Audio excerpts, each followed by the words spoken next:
It's 12 o'clock in Frisco, Texas, and it's time for Smoker Broker Radio with Robert Mesh, a.k.a. the Smoker Broker. Robert is the owner of Small World Realty and has employed hundreds of real estate agents in his 17-year career. He has instructed and mentored over 10,000 real estate agents at the highly acclaimed Champions School of Real Estate and is considered an expert in Texas residential realty. Robert is also an advocate of true entrepreneurial spirit and has helped many to transition from corporate America into the world of self-employment. And now live from the studio to your world, the Smoker Broker. Hey, welcome to Smoker Broker. I'm Robert Mesh. I'm the guy they call Smoker Broker. Merry Christmas, Happy Hanukkah, whatever it is you celebrate. I hope everything is going fantastic. We are in full gear into the holiday season. We are there. You're late. We're past it. I can't believe it's almost 2021. That's weird to say, too, 2021. 2020 was weird, right? So to say 2021, it's even more strange, but we're there. Christmas is knocking on the door. It's going to be a different Christmas altogether. Certainly the holiday season has been different in itself. And I don't think there's one person on the planet that doesn't want this to all be gone, just gone and forgotten like it never happened, which that's going to be impossible. But the sooner the better. I try to keep a positive inflow on things, and even as negative as stuff has been with COVID, there are better times on the horizon. The first doses of the vaccine have been administered, or they're administering them right now to what I understand, the frontline workers out there and to the elderly. So at a minimum, we should see some type of curb in numbers that are coming up here in the next few months as far as a little bit of reduction. But like all the experts say, I think we're still, months away from having anything that's a real impact on the vaccines out there. But it's good news nonetheless. And the fact remains that at least it's there. It's there. The vaccine is there, and they believe it's working. They believe it's working, and they think the after effects or the side effects are minimal.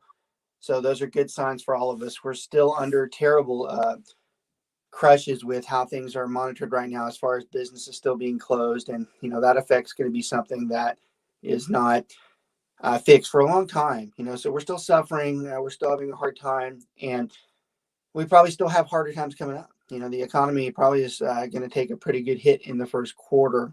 But the fix is in place, and a lot of times that's half the battle, is getting the fix in place so that we can try to get to some type of normalcy or whatever that's going to be. And hopefully the most horrificness is behind us, and we can try to get some type of balance and some type of new state. There's a lot of changes that are going to be going on with this stuff.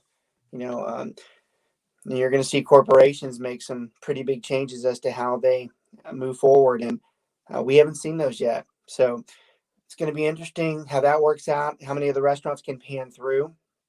I did notice that this past week they started talking about a second stimulus and a second wave of possible PPP programs and loan programs to support those small businesses that are literally just hanging on by a thread right now. And I don't know whether it's good or bad. It's good if it actually goes to a small business. This crap about it going to larger corporations, I don't know how that ever. I don't know how. We've done this before. We've done this before, so I don't know how it continues to be a problem where a company of X income gets that support. I think if they had to redo all this, they'd go back and say, "Hey, look, this should have all gone down to these businesses that are like 5 million and below, because that's really where the country runs." So it's very disheartening to constantly see there's abuse in the programs and of higher dollar companies too. I just don't understand that. Never will, never have, never will. But hopefully someday they'll get that right. But the key is to make sure that the smaller folks out there are getting the support they need so that they can continue on, because that is where the majority of this business is done in this country. So let's hope for that. But again, better things on the horizon. Again, people still suffering, people still passing away because of it. It's going to be probably the most lousy Christmas it's been in a long time.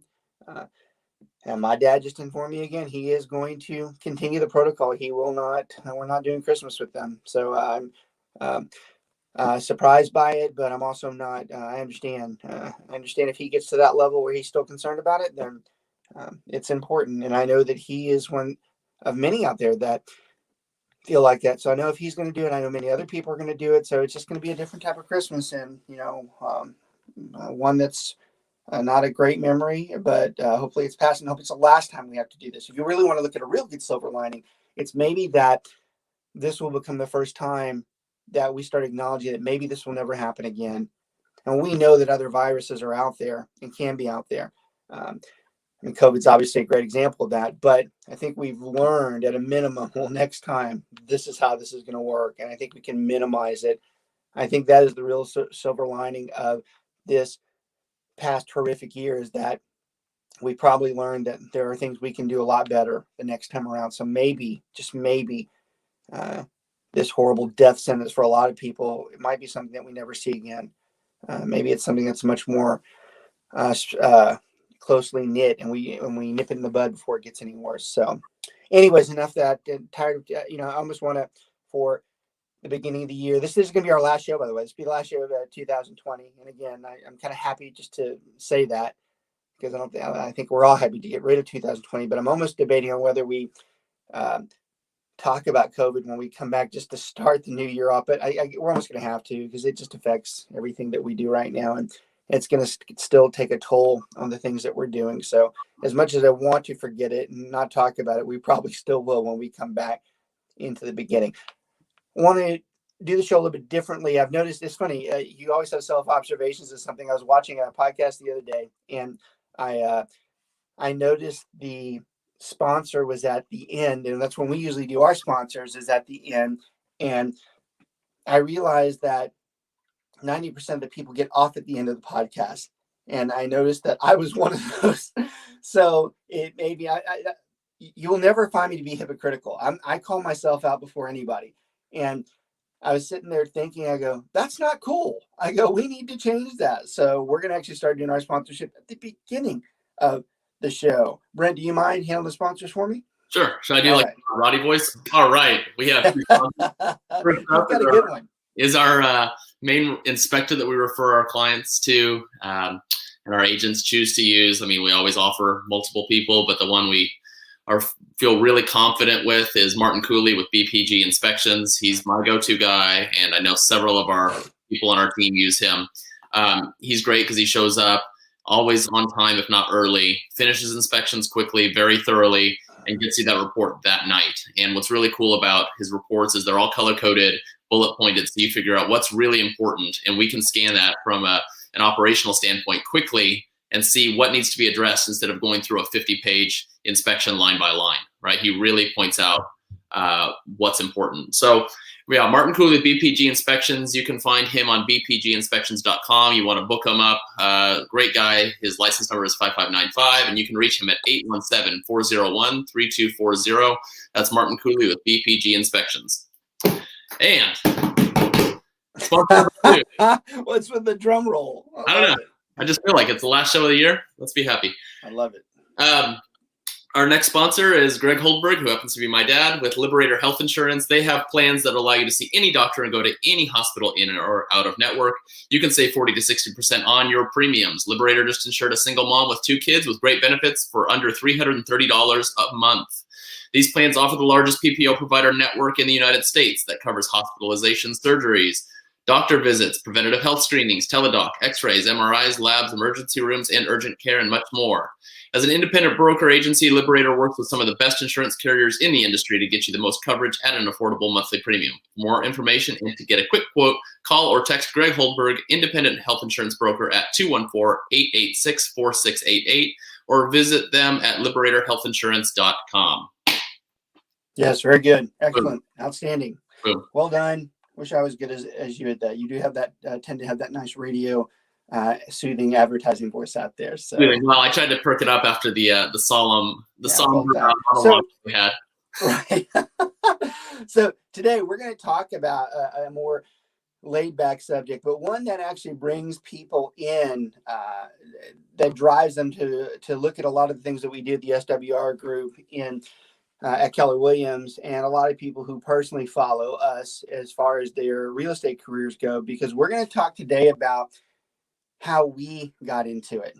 Okay, we're going to talk about how we got into it, specifically me and Brent, and we're going to be representative of a lot of the team that we have today. And the show's not just built for our particular agents. This is built for just about anybody who's out there that is considering. In fact, today's the main goal of today's show should be, one, if you're watching and you're a part-time agent and you want to understand what it is that we did and what we did after we started, that's going to be very good for you.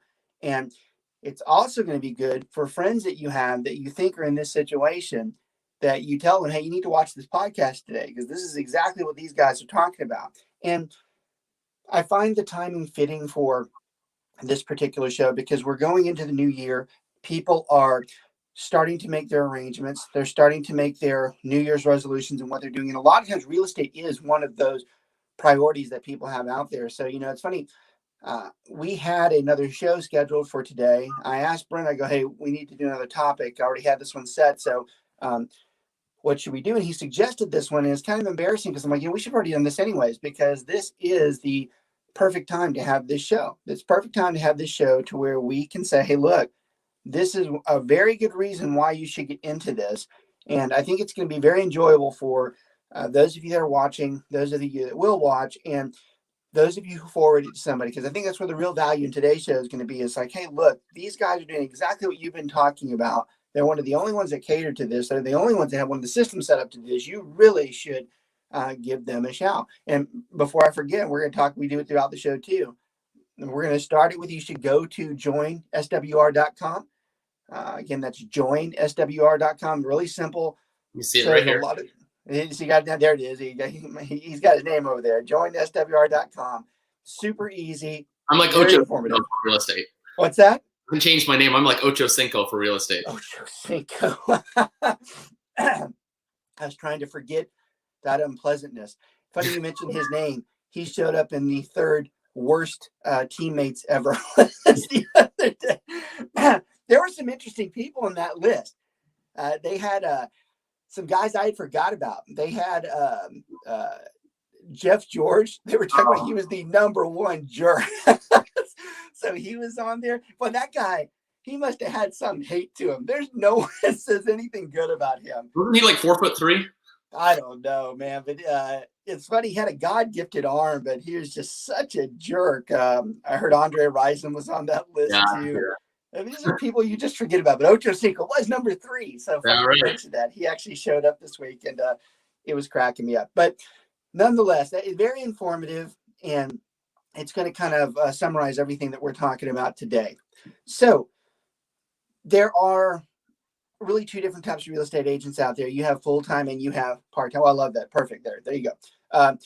You have full-time and you have part-time. And at the those levels, people make the decision on which way they're going to go. A lot of people get into real estate and they're like, hey, look, I got to do full-time because somebody told them. Brokers are notorious for telling people, well, you have to do it full-time. You have to do it full-time. And my favorite is when someone says, oh, well, you'll never make it. I'm like, well, what do I know? I've only made X amount. What's that, Brent? You do that every day, so I don't know how that's any different. I mean, what do I know? I haven't made it, so I don't like it. And I do have a chip on my shoulder when I hear someone say that. Because first of all, it's my show, so I don't mind saying it's a load of shit. It is.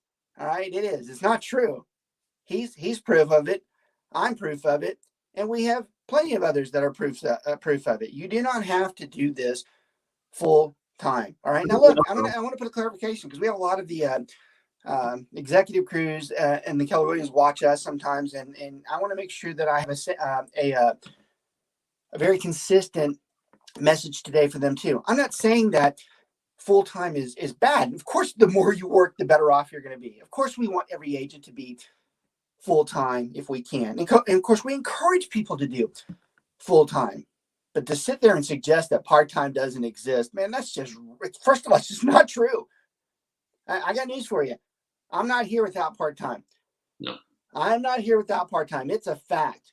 Most people know my story very well. I was working with the executive team out there at Foot Locker, Foot Action USA, and Just for Feet. Just for Feet were the the big athletic stores with the basketball goals inside, and that you don't see them anymore. And that's how I got here many years ago.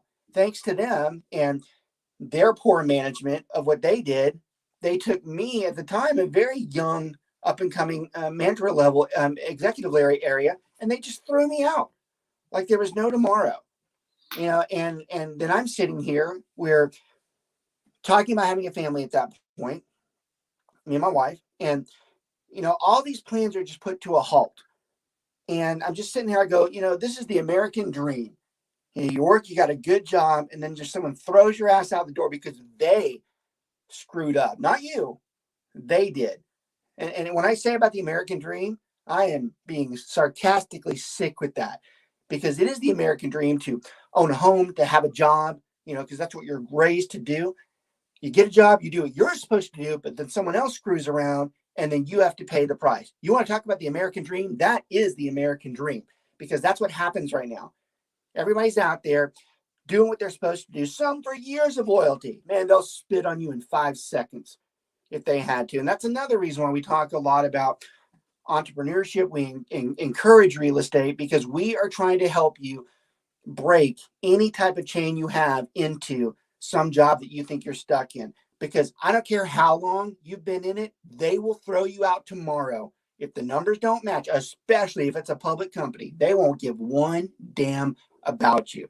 It's a true statement. There's not one CEO in the world that can come sit across from me and tell me they wouldn't snap their fingers and do it in a heartbeat. You are always at risk every day, no matter how long you've been there, no matter how valuable you are to the organization. It only takes one snap of a finger from someone who probably just got hired 2 or 3 days before, or maybe even 2 or 3 weeks before. Usually they give them their little gracious period where they go in and they're really nice to everybody. And then 2 months later, they just start emptying everybody out.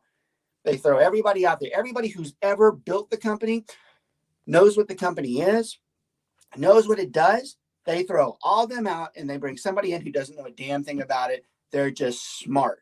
Let me tell you, you can be as smart as you want. If you don't know how the stuff works, smart ain't going to work in that environment. And that is what happens in a lot of the modern corporations. You see this a lot too. And I have a little bit of experience with this because that's a lot of my background. But you'll see this with the CFOs.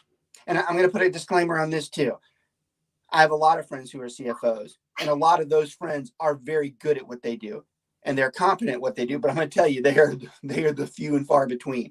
Because a lot of times it's that individual, that CFO that gets pushed through. And because they know the numbers, they put them in the operation side.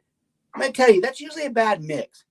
It's usually a bad mix when the accounting guy starts doing the operation side, unless the accounting guy had operations experience. Because if you don't have ops experience, it's very hard to detail. Make no mistake about it. In any organization, it's the ops that run the damn thing. The reason why the company works is because the operation people do it. Damn right. The people at the store, the ones that run the register, the manager that goes to make sure they're running the register, they're the ones that make this thing work. Not the dude or the lady sitting up at corporate who's never visited the store and they do their little rah visits, once every 4 or 5 or 6 months, or God forbid 2 or 3 years. My favorite was always when an executive would come in. Oh, it's the first time we've been in here for 5 years. Well, no shit. Good to have you, man. Glad that you run this freaking company. Happens all day long. It's happening right now. There's an executive in this country. Oh, it's been a long time. And the best part is you have someone who's in awe of that person. Someone who has busted their ass for like 10 or 15 years. And they're like in awe. And they had to kill themselves to make this store ready. And this person comes in to have their pleasantries, or worse, their unpleasantries. And then they leave. That was a favorite of mine too, is when you'd have someone come in and, they're like, oh, Mr. Whoever's coming, like, oh, so you do all this stuff. And then Mr. Whoever, who's never been in the stores, over like, this sucks. You guys need to do this, this, and this. I'm like, God, it was good to see you today, man. I tell you, this building has been doing great without you in it, you know? So there's a terrible distrust and lack of effort in those corporations. Now, you might think this is kind of a stepping stone or a chip on my shoulder, and it is. You can tell by the tone of my voice, but the message is actually more clear with what we're talking about today. We know that happens. We see it happen all the time. We know the majority of the people that we have on our crews that are in a lot of other crews, and whether they're looking for a new crew, we know that they go through this. We know it. We know the majority of the American population goes through this scenario. We are offering you an out. It might not be right now, but it's an out that where you can start doing something and build it up to where you don't have to listen or worry about that other person anymore. And that, in a nutshell, is how we got here. It happened with me. I got thrown out. I had a little bit of time to do what I needed to. Started looking at the things I thought I could do good. Real estate was the furthest thing on my agenda. In fact, I will tell you, most of the time, my real estate career is an absolute accident. I had no intention of doing this. This was not my background. It's not my trained field. It's nothing in my family. My family has no real estate background. And it is the most awkward place that I ever thought I would have been. Yet here I am 20 years later, and I could not be happier in what I've done. This is all because I too started it part-time. I eased into it. Now here's we have lots of takeaways on the show. Here's one of the first ones. When you start getting into this, we know that a majority of you cannot make the income you need to in the first year or two to satisfy your requirements at home. We know it. There's a very small percentage that can. Now, a lot of the brokers don't like when I say that, because a lot of the brokers are out there always talking about that, you can make $100K in your first year. And I got to tell you, it bothers me when people do that, because there should be a huge disclaimer going, yeah, it can happen to less than like 2% of you, because the rest of it, it's going to take time. And it's pure common sense. It's pure common sense that it takes time. What the hell makes you think when you start doing real estate that everybody's going to start using you? Why would you? That's almost an arrogant perception. Yeah. When someone says they're going to make $100K. I'm like, how do you figure? I mean, do you think the people who know you are just going to be like, oh, Brent's doing real estate, we should use him? Brent, what's a big falsehood in the, I love it. I love how he's doing this, say too. So Holly's out there listing. My story is almost identical to Rob's. Corporate retailer climbing the ladder. One day they closed and so sorry for you. Yeah, Holly's being polite. It was more like, hey, tough shit. You can leave now. And, we wish you well, but we don't, because we don't care. And that's exactly right. So I love that. I love how he puts those up there too, because I can't check the chat all the time. So I love it when those come up, because they're relevant to what we're doing. And it's a fact that those are the things that are happening. It's not just to us, it's to other people. So Brent, talk about the falsehood of when someone comes in and we tell them that they're going to make all this money. Expand on why is that not true? What is the mere point of what they're having to do that's going to keep them from probably doing that? Well, I mean, they're going to have to spend so much time prospecting and growing relationships, because, with such a big asset like selling your house, rarely do you just hand the keys off to somebody that you've never met before. So we have to really grow your relationship and establish trust. So that takes time, guys, especially if you want to do it the right way. I mean, you can go off and pay for leads and stuff like that, but that's going to cost a lot of capital, and those people aren't loyal. I forgot what I was asking. What I was really asking, it's my fault because I went the other way with it, is when tell them about the falsehood about who they think is really going to help them, who probably is the furthest people from helping them. That's a good one to talk about today. Oh, I mean, they assume that the broker is going to help them? And No, that's the second one. Talk about family, how they think that family's going to do it. Tell them how I feel about that. Well, yeah, I mean, they assume that family's going to push all their business through. And what's the real truth about the family when they look at you? They know you. They know you. And they know damn good well you haven't been doing it. They know you're brand new. Yep. Even your parents are like, yeah. Should we use Brent? He really hadn't sold a damn thing. So I don't know what people who know you most likely will use someone. So look, Mel knows too. People who know you most likely will use somebody else. So that's twofold too. One is because of what we're talking about. They don't think you're ready. All right. And because they know you and they know that you don't have the experience yet. So that's one. The other side of that, and I'm glad you put that out there, Mel, is when they don't want you to know their personal backgrounds. They don't want you to know what you have out there. They don't want you to know their finances. They don't want you to know their debt. And a lot of times that's a very true statement. A lot of people will go through somebody else because they just don't want you to know their personal information. And that can be very heartbreaking when you start real estate. Okay. So I'll give you another takeaway too. This is a huge one. And all my agents know it because we teach them from the beginning.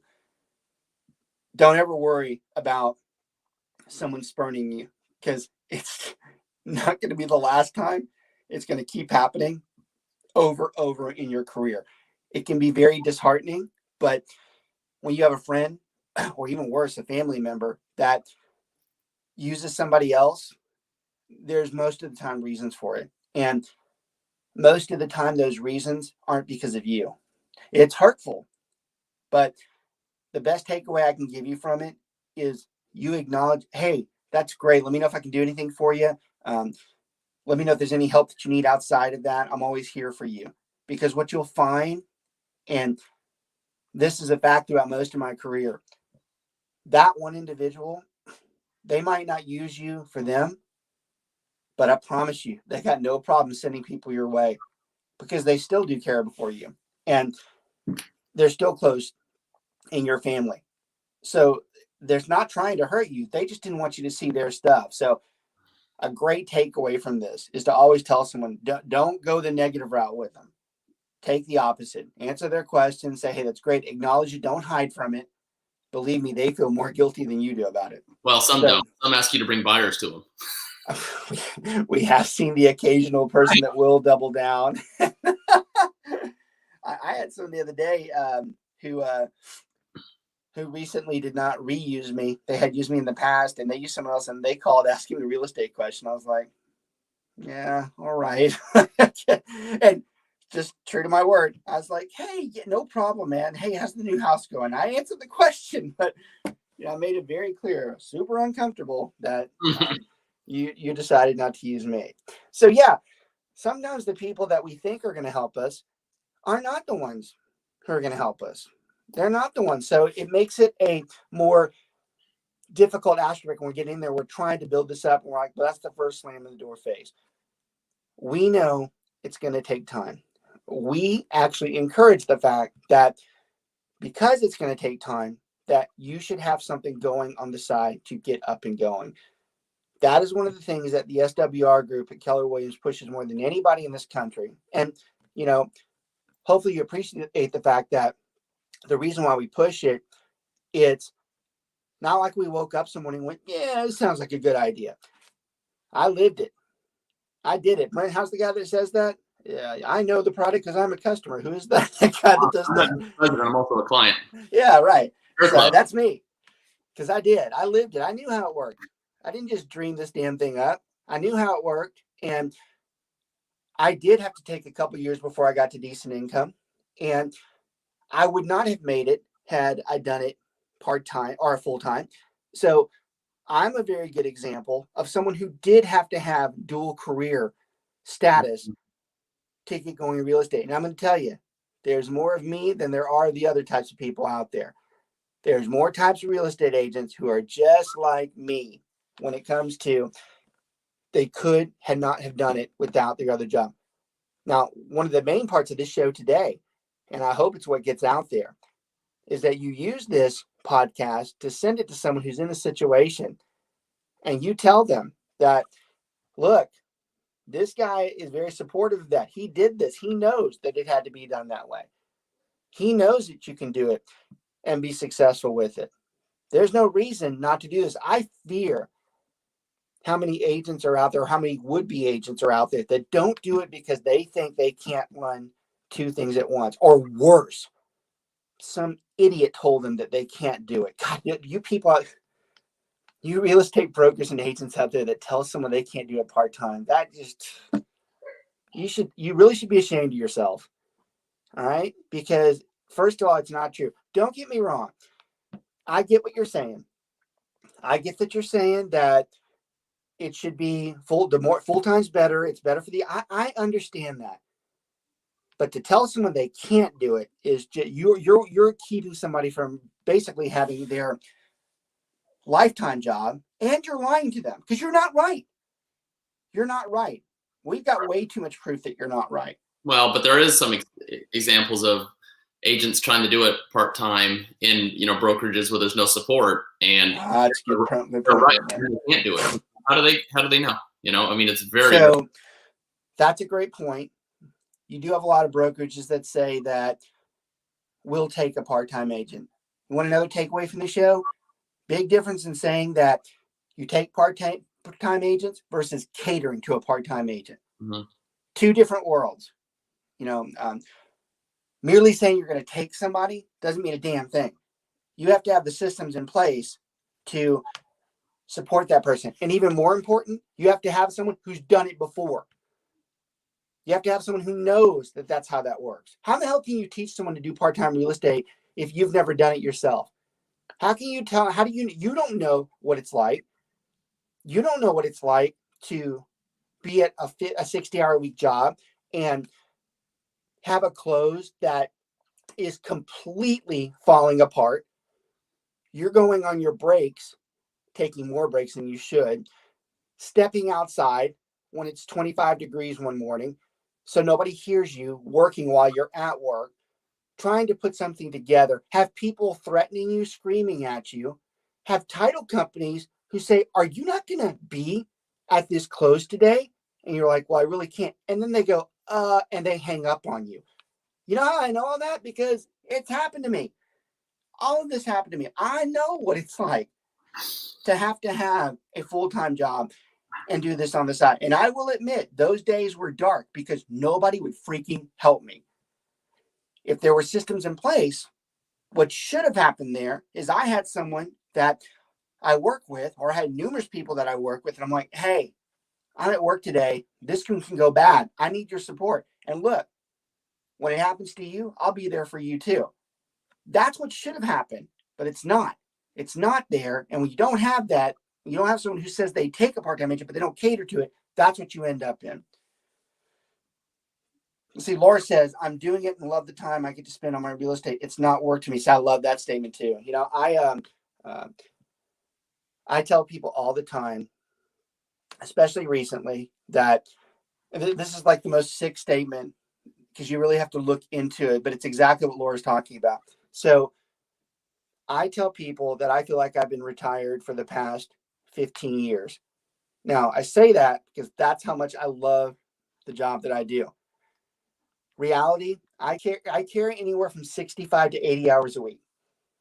If you log the amount of times I'm on calls, appointments, and putting out fires, helping somebody else, recruiting, if you put everything together, it's about 65 to 80 hours a week. And I don't consider hardly any of that work. In fact, the only thing I consider work is when I actually physically have to go and show something, which I don't do very much. One, because this guy over here helps me a lot with that. And I have others that help me too with it. But if you put it all together, those are the times that are tough for me because that's work. That's work. I actually have to go out there, and that's work for me, and that's very hard.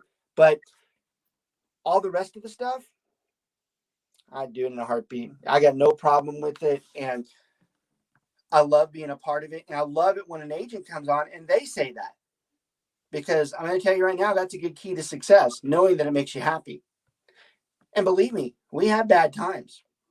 There are days that you won't, feel like that, but those are so few and far between that you learn to adapt and love it. So I love when someone says that, because I can tell you, it only gets better. You only get better at what you do, and the problems are less, and the happiness is a lot more. So I love that comment coming through, because I really don't feel like it's work. I feel like it's something that I enjoy, and I can do that because I started part-time, because I'm able to have so many things going on and still conduct my real estate business. So let's talk a little bit about, because some people, especially if they're brand new to this, or especially if you forward this podcast to them, some people are like, well, how does that work? I mean, how can you do it part-time? If you've got a 40-hour week job. Brent, I want you to talk about what are some of the things, talk about the expectation is not doing all the things they think, go on along the lines of, that statement where somebody comes on and they say, hey, what does my first day look like? I'm like, oh, you should be asking what my first 6 months look like. Start talking about that so they can get a feel for how they can have another job, but they can still be doing this and doing it efficiently. Yeah, I mean, most of your day-to-day business will be just reaching out to your database, right? Reaching out to contacts, family, friends, anybody you know, and let them know that you're in the industry, that you're looking to help them with buy, sell, or invest, or if anybody that they know is looking to buy, sell, or invest. Occasionally, once a week maybe, you'll have to find time to do some networking, but it's not something to where you're going to have to sit in an office all day making calls and going out showing, because you don't have that pipeline yet. So, you can be effective if you write emails early in the morning, and after you're done with work, you can make your calls, because to be honest, your clients are working too during the day, and they're not going to have time to talk to you during the day. So you can make your calls at night and then schedule your showings if you get some for the weekend and evenings. And, we're always big on our firm, like Robert was saying earlier, if there's any time that you're not able to show, call one of us, call another agent, and you can either, pay them a small fee to help you out, or you can have an agent that you kind of help each other, and you guys are always there for each other. And it just is. Brent, talk more about the, you hinted on it, but more specifically, when people talk about full-time, he talked about the reason that it's not as full-time as you think. The people that need us to go show houses and list their houses, guess what they do from 8 to 5 most of the time? They work too.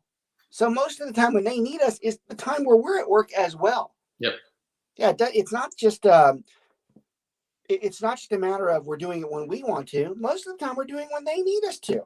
Well, and a fact that gets overlooked is when you have a full-time job, that's your pipeline. That's your database right there. All those coworkers are going to be buying and selling at some point. And so I think that is something that gets overlooked a lot. Yeah. So, if you want to throw something back at the person who says you'll never make it, I mean, like a lot of their first deals come from where they work. All of mine did. Yeah. All of mine did too. First 2 years, by the way. Yep. Yeah. First 2 years are all from work. So that's another thing to look at is, especially if you're in a real people endorsed type of job where you have a lot of people that work with you and a lot of people who like you. That's another reason why this might be important, that you're trying to do something like this. It can be done. Brent, go more into the hours, the time frame. Are they really even working 10 hours a week when they get started? When they get started, no. I'd say 5 to 6 hours a week probably when they're started. An hour a day. I'm not even that. I mean, it's just you're going to be sending emails kind of throughout the day and responding, and it takes a while. And that's why we really encourage you to have another job if you can, because no one likes a desperate salesman. All right, so look, we've got agents that are watching that affects them, because I've talked to like 5 of them in the last week. So I want to talk about that. This is more to the existing agents right now that are actually implementing this strategy. It's very difficult when you're in your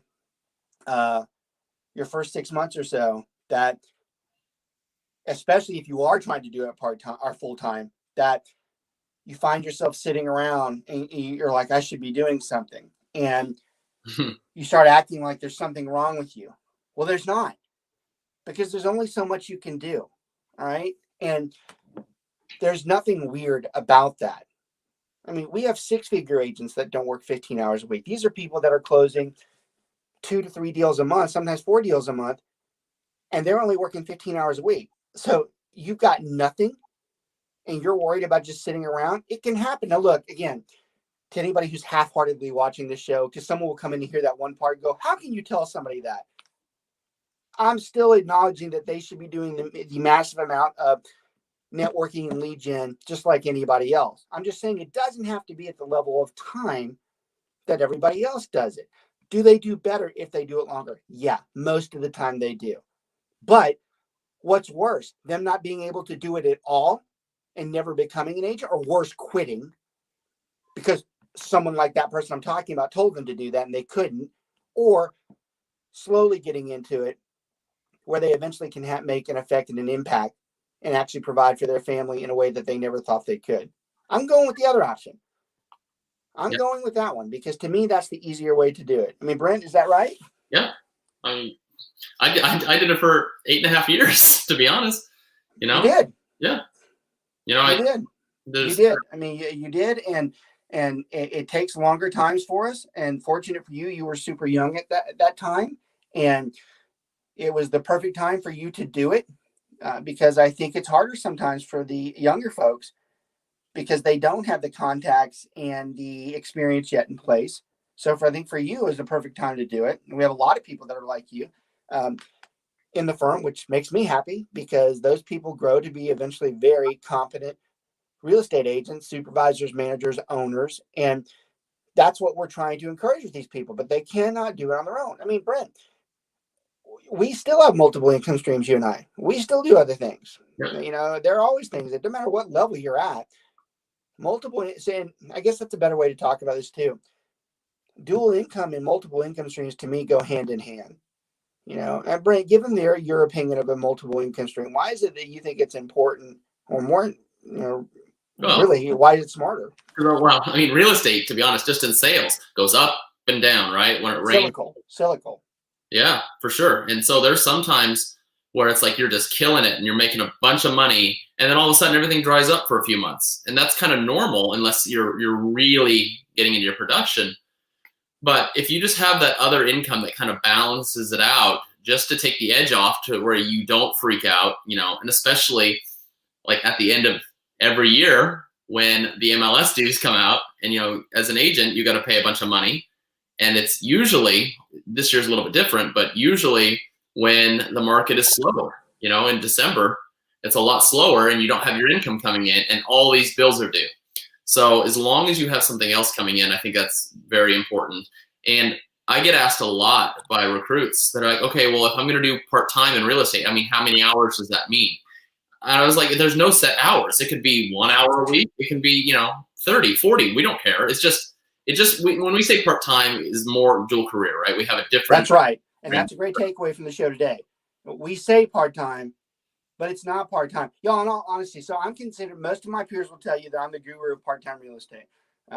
Most people know me statewide or even throughout the country will tell you that I'm the guy they go talk to when they talk about, I've got other brokers that say you should go talk to him about that. And being given that label, I will tell you, I think they got it wrong. All right. It's not a matter of the question of whether someone's part-time or not.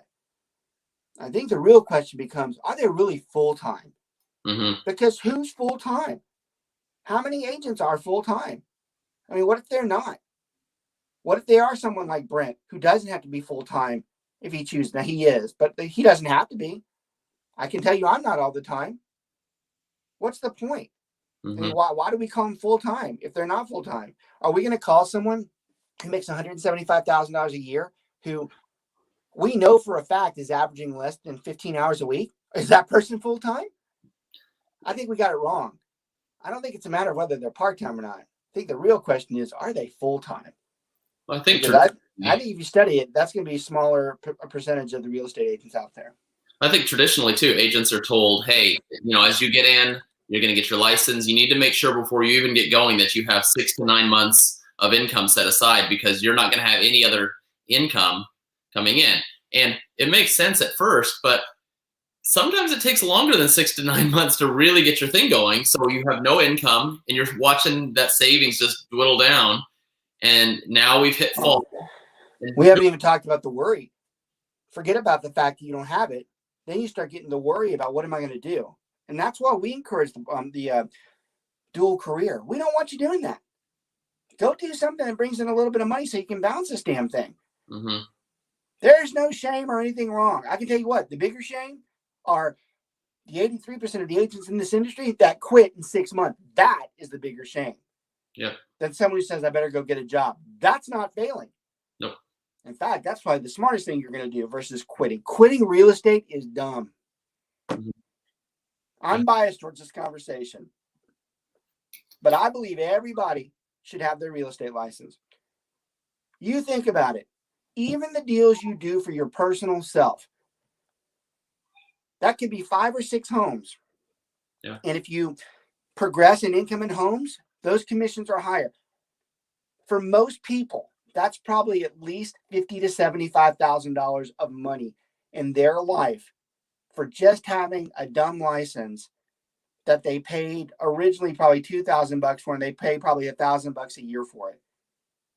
That alone, if you can do simple third grade math, would suggest that you should have your real estate license. The funny part is it would put someone like me out of business if everybody did that. But you know what? That's all right. Oh, look at this. We got somebody else out here. So we got another important person in there. So Joan says, from an outsider, the work that I see you guys doing is the relationship building that is done regardless of being part-time or full-time. And that is the biggest difference I see in this brokerage that sets you apart from others. She is right on the money, because that is all it's about, is building relationships. All me and Brent do on a day-to-day basis is think, what is the next step that we can get to bring somebody into the brokerage? We don't care so much about sales numbers. We don't look at that much. In fact, that's something that's interesting about us too. And I'm glad Joan brought that up, because I like that. You know, I'm not the typical, well, I always tell her I'm not the typical type of broker, but on this particular case here, I'm not what you would think. I don't just sit there and scrolling through numbers and this person sucks. Oh, this person, that is not my day to day. In fact, I think a lot of people would be surprised to know something about me. I really am not even sure of my numbers until the end of the month. And even then, sometimes I'm like, oh, okay. Oh, yeah. That is not what someone in my position should be like. But here's the thing. And it's exactly what she said. First of all, I don't give a damn how much money comes in, because the money should be there if I already did what was right in the first place. If I did the things that I'm supposed to do on a day-to-day basis, that should never be a problem. I should never have to be staring at the bank account, because if I'm doing what we're supposed to be doing, we should be bringing people in, nurturing them the way we do, and making them better real estate agents so they can continue to produce, and all of us win in the end. So I love that comment, because it's true. It is about building relationships. You know, it's painful for me, and it doesn't happen often. I don't lose many real estate agents to other brokerages.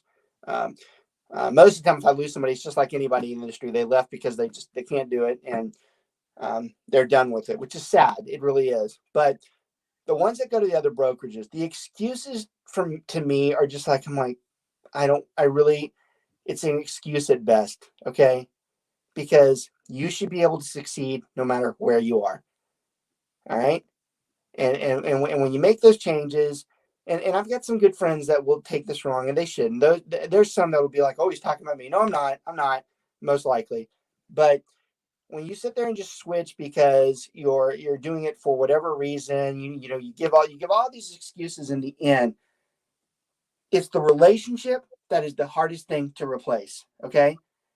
The fact that you can call someone all the time, 24/7, they care for you. That's the biggest one to me. That they care for you, and they're going to help you. Those reasons alone, when I do have a good agent that leaves, I do give my old head shake, because I'm like, I don't care what they said. I know damn good and well, wherever they're going, they are not going to have that type of person. They might have that person, but I promise you, they're not going to get the combo of having that person and carrying that person that cares about them. You can put any amount of money, and you can tell me, and you can come sit with me and tell me where you find that. That's the one that makes me shake my head. If I do lose a good agent, I'm like, good luck. I go, because you're doing that for the wrong reasons. And I'm not talking about my crews that go off and build their own brokerages. I have the greatest amount of respect for them. That's a whole different subject. If that's what they want to do, and they got guts, I'll tell you that, because it's hard doing a less than a national name brand. But I love them because I taught them that, and it's hard to do. But in the end, when someone else just goes off there into another brokerage thinking they can rejuvenate themselves or replace, or for whatever reason they save a little money. What's that? Save a little money. Say what? I'm not even saving money. I'm not even going to get into, because I'll tell you right now, you leave a brokerage to save less than $20,000, you got problems, because it's not. If you think the $20,000 is believe me, you lost 100 or 200K for that reason alone. So I'm not even getting into that one because that one just I do not address a cost concern in real estate, because the moment someone starts talking to me about that, I'm like, you are not serious about your real estate career because this is minimal the amount we pay to do this stuff and to make the money that we can. So I've gotten to where I won't even, when someone says, I'm like, whatever, that's not it. But the other ones though, and I love Joan bringing that up. It's a great way to end the show. It's the relationships that we're looking for. It's talking to more people, spreading our message out, and telling we've been successful at what we do, and getting to know those people better, and then them introducing us to other people. And because that is what we do. It is. I'm not like the I don't hire a lot of people to do this and that. I don't hire people to watch numbers all the time. I don't hire people to call people. I'm very unlike the Keller Williams culture when it comes to that. And some would argue that that's a weakness of me. Whatever. I have plenty of weaknesses. Just add them onto the list. That doesn't bother me at all. But it does emphasize that she's right there. It is the relationship that we're focusing in on. It is building these people, encouraging them to do the things that we've done because we know that we can do it. We are very confident in what we do. The stuff that we tell you, this isn't made up. We know it works. We know you can do it. These aren't like Advocare ads. Oh, you can do this on that. We know for a fact it works. All you got to do is go in there and do it. Or you got to tell someone who's thinking about doing it. And that's where we're going to end the show. We're going to talk about the fact that it's a great way to end the year too. Goals are coming.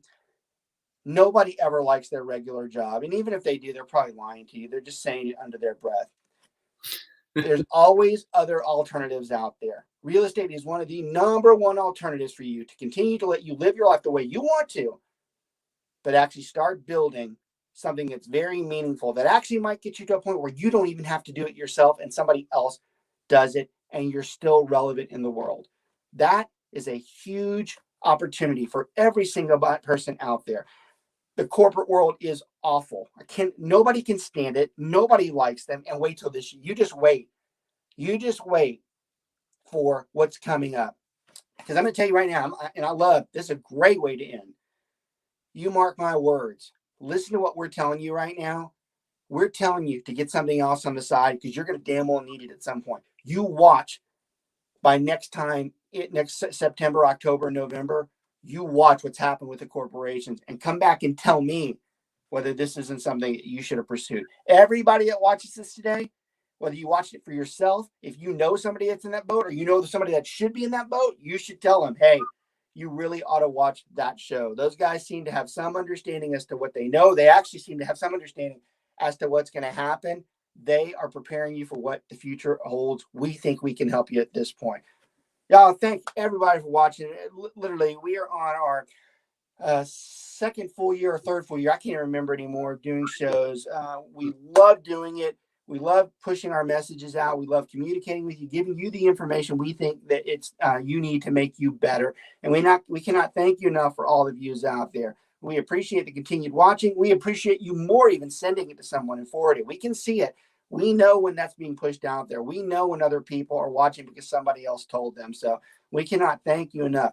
Our sponsors, we constantly want to thank them and all. And I'm telling you, if you're not a sponsor on this show, especially if you're in the real estate field, you're missing out. We don't charge very much for people to sponsor the show. And here's at a minimum. At a minimum, you get the 125 agents that we have in our career. At a minimum, the 125 agents are focused on you. That can be enough for some people, period.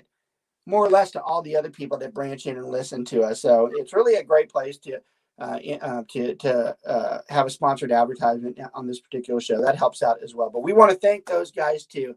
Again, everybody, happy holidays. Let's do more for Happy New Year. Let's get into it. Let's get into New Year. This will be our last show. We're going to be off the air for a couple of weeks, but we will be back rejuvenated for the beginning of January. Hopefully a new year and a better life. You guys take care. Thanks again for everything. See ya.